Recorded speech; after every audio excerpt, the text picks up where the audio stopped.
Where does value come from? Where does value come from? What is my value as a person? Nowadays, if you Wikipedia somebody, they'll say their estimated net worth is so and so and so forth.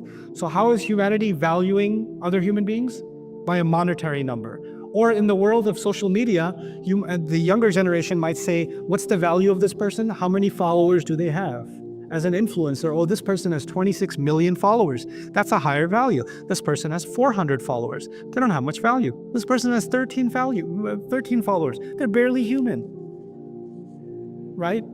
Because your value comes from some kind of currency. You have to take something non-living that's associated with you for you to have value. So your value is not actually coming from you. It's coming from stuff.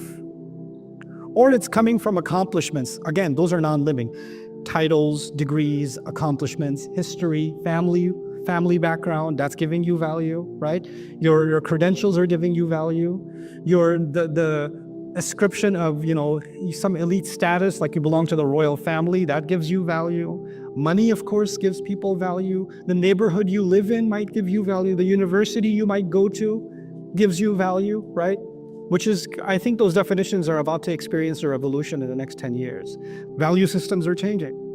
So, and who would have thought 20 years ago, 30 years ago, that somebody who makes, remixes of cats meowing is going to be a famous celebrity that everybody's going to be like, wow, oh my God, that's amazing.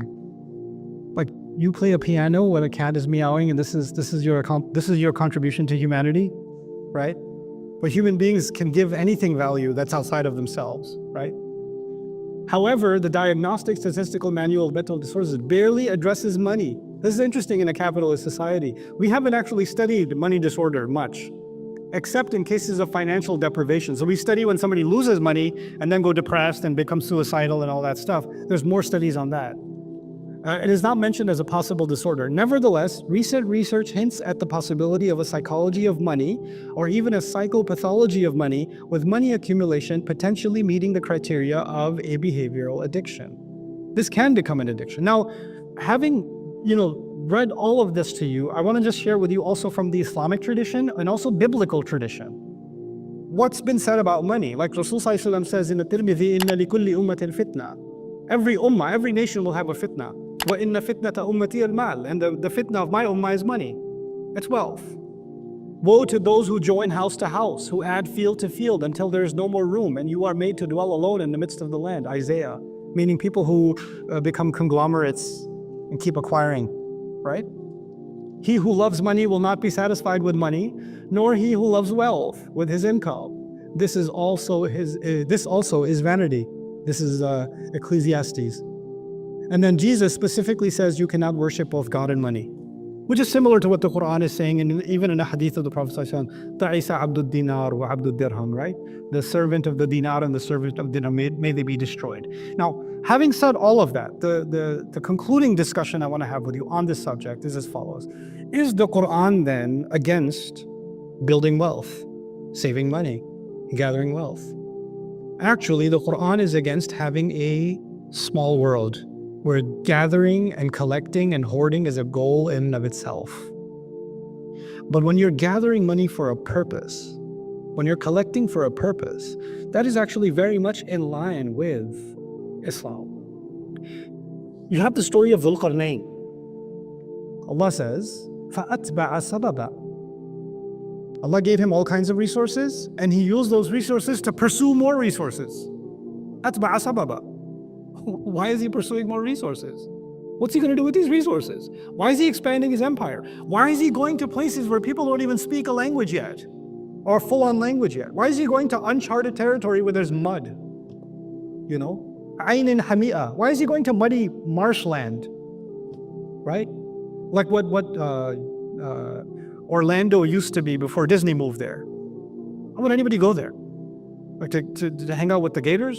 Like, what are you going there for? Why is he going east and west and all over he's expanding his empire, is he not?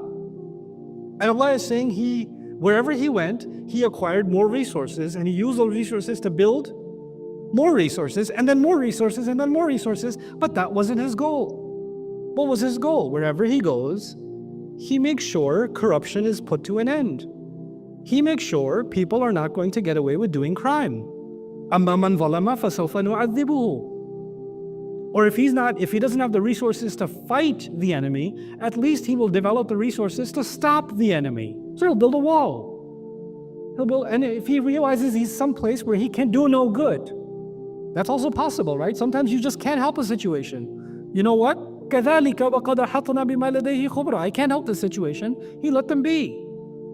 But he's constantly building. The Quran's picture of what we're supposed to do with wealth is to build more for a greater objective, for the benefit of humanity, for the bringing about of justice, for the bringing about of the end of corruption, the end of being looted and robbed and killed without purpose. إِنَّ يَأْجُوجَ وَمَأْجُوجَ مُفْسِدُونَ فِي الْأَرْضِ. That's the idea. It's the Christian, the Catholic idea was wealth itself is a curse. You're not supposed to earn wealth. And it's funny, it was a convenient idea because wealth is not for you, it's for the king. Give to the church and give to the God-chosen king. Make them wealthy, not you. So it was a very convenient ideology because it served the church and it served the king, right? But we have, unfortunately, in Islamic discourse, we've developed this idea of a terrible fear of hubb ad-dunya, right? Because if we find in the Quran, this dunya's worth, وَمَا الْحَيَاةُ الدُّنْيَا إِلَّا لَهْوٌ وَلَعِبٌ, right? Or you find a hadith where it's not worth the wing of a mosquito, right? Or even one Fajr Salah is better than the whole world and everything in it. And when you read all of this literature, what thought starts building in your head? This world is nothing. This world is nothing. This world is nothing. And that becomes a this world is nothing disorder. Because on the other extreme is this world is everything disorder. And on the other extreme is what? This world is nothing. These are both disorders. If this world is nothing, why are you going around the Kaaba wearing the clothes that mimic your presence before Allah on Judgment Day or at the moment of your death? Why are you saying رَبَّنَا آتِنَا فِي الدُّنْيَا حَسَنَةً وَفِي الْآخِرَةِ حَسَنَةً? Why in the world are you going to Hajj, which is supposed to be the most spiritual experience of your life, and your Rabb is telling you لَيْسَ عَلَيْكُمْ جُنَاحٌ أَن تَبْتَغُوا فَضْلًا مِنْ رَبِّكُمْ? There's no harm if you pursue some business opportunities when you go to Hajj. Why would that be the case? Because Allah wants us to make the most of this world for a higher purpose. Why is it that Allah says about the people of the book that came before us, لَوْ أَنَّهُمْ أَقَامُوا التَّوْرَاةَ وَالْإِنْجِيلَ لَأَكَلُوا مِنْ فَوْقِهِمْ وَمِنْ تَحْتِ أَرْجُلِهِمْ? Had they established Torah and Injil, they would have eaten from above and from below. From below there. In other words, rain would have been abundant, produce would have been abundant, the earth would have revealed its gold, its plutonium, its uranium, its natural resources, its lithium, its technologies. The earth would have given them copper and iron and steel and ore and all of its vegetation. They would have become resource rich if they established the book of Allah. Allah didn't say there, if they established the book of Allah, they established Torah and Injil, Allah would have given them Jannah because this world is just for you to suffer. He didn't say that. That's not our deen. That's not our deen at all. But we've developed this sick idea, and because of this sick idea, you get Muslim kids, Muslim youth that say, I just want to serve deen, I don't want anything to do with dunya. Stupid. Where did you get this idea from? No, because I don't want dunya, I just want deen. Okay. Hold on a second. When Allah subhanahu wa ta'ala said, أَعِدُّ لَكُمْ مَا اسْتَطَعْتُم مِّن قُوَّةٍ, gather whatever power you can. Get whatever power you can, gather it.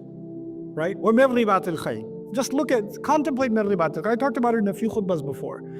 Gather the cavalry, build the horses. The army that has the cavalry has horses in it. How are you going to build horses without money? How are you going to buy one horse without money? Where are you going to get the money from?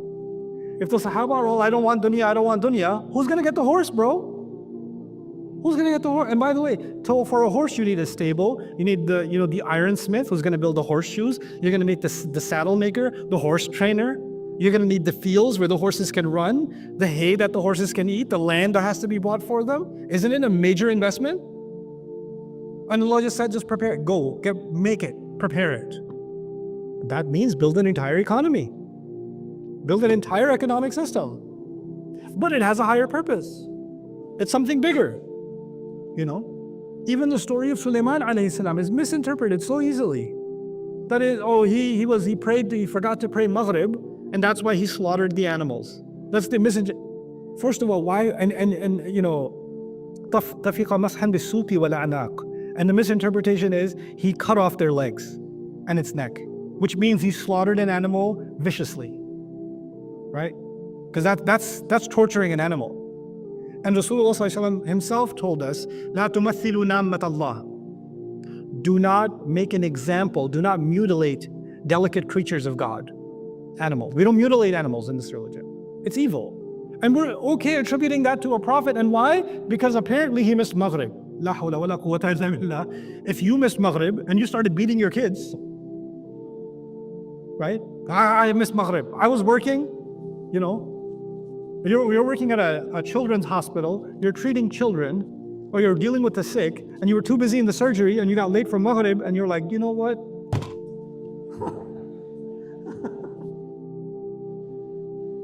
Are you serious right now? No, حتى توارت بالحجاب. The tawarat is not tawarat al-shams. It doesn't have to be tawarat al-shams in that story. It could be he was training the horses and he made the horses run, and they ran as far as they could until he couldn't see them anymore. In other words, he's trained the horses really well. And tafiqa mashan bisuki wal a'naq is he's feeling their neck and he's feeling their legs, as a good horse trainer does. Even Imam Razi says mash in Arabic. If you're going to say mash is he sliced them, then what are you going to do with famsahu bi ru'usikum wa aydikum? Right? The Quran says do mash over your heads and your hands. You're going to slice your wrists. Well, every time you make wudu, you're going to end up at the hospital. You didn't have water. What have we done? We've created a narrative in which dunya is condemned. Dunya is dangerous. It's definitely dangerous. And we will see in the coming ayat how dangerous it is. So it's like you're handling a radioactive material, handle with care, and make sure you use it for the right, don't treat it casually, treat it with care. But doesn't mean don't treat it. Doesn't mean don't use it. You understand? Something can be poisonous. A snake can be poisonous, but it can have the antidote in it, isn't it? The snake's venom has the antidote in it, right? So the snake has to be dealt with, but if you don't deal with it, you'll never get the venom out. You'll never get the antidote out. This is the attitude we have. We don't hate dunya, we use dunya. We use dunya. And actually, Allah even encouraged us to enjoy this dunya. Why is He describing fruits that have beautiful covers on them, or winds that have a beautiful scent in them? If our job on earth was only to survive, why would He make the mountains beautiful? Why would He make the animals beautiful? Why would there be flowers? Why would there be nature? Why would there be beautiful children? We should all look a certain way just for function. There should be no beauty on this earth because we're just here to perform a function. That's not our worldview. So we're not materialists. We're not, prosperity gospel Christians. We're not that. And we're not, Catholics that shun the world and wear uncomfortable wool because they want to shun this dunya. We're none of those. We're people of the Quran, the best of this world and the best of the next. And that can only happen when you have a higher purpose. That's the only way that can happen. Inshallah, I'll talk a lot more about this after the salah, but what I want to leave you with is this. There's a slide coming. I'll introduce you to one concept in it. I keep saying the world gets bigger and the world gets smaller, right? When your world gets bigger, then you think about bigger problems and you think about bigger solutions. And your world is smaller, then you can only think about what? Smaller problems and smaller solutions. And when your world gets really small, you only think about your own problems and your own solutions. Your world it shrinks. It's just you, that's it. Have you seen someone who takes their own desires and turns them into their God? You become your own God. Your feelings become your own God. That's your entire universe. Everything that's just you. That's all that's left. But when your horizon expands, then you think about bigger things. You don't have time for petty things anymore. Go back to what the Prophet was told. Fasbil sabran jamila. And I told you then, these people can say whatever they say. That's not big enough of a problem. You have too big of an objective to focus on. Don't be distracted by this.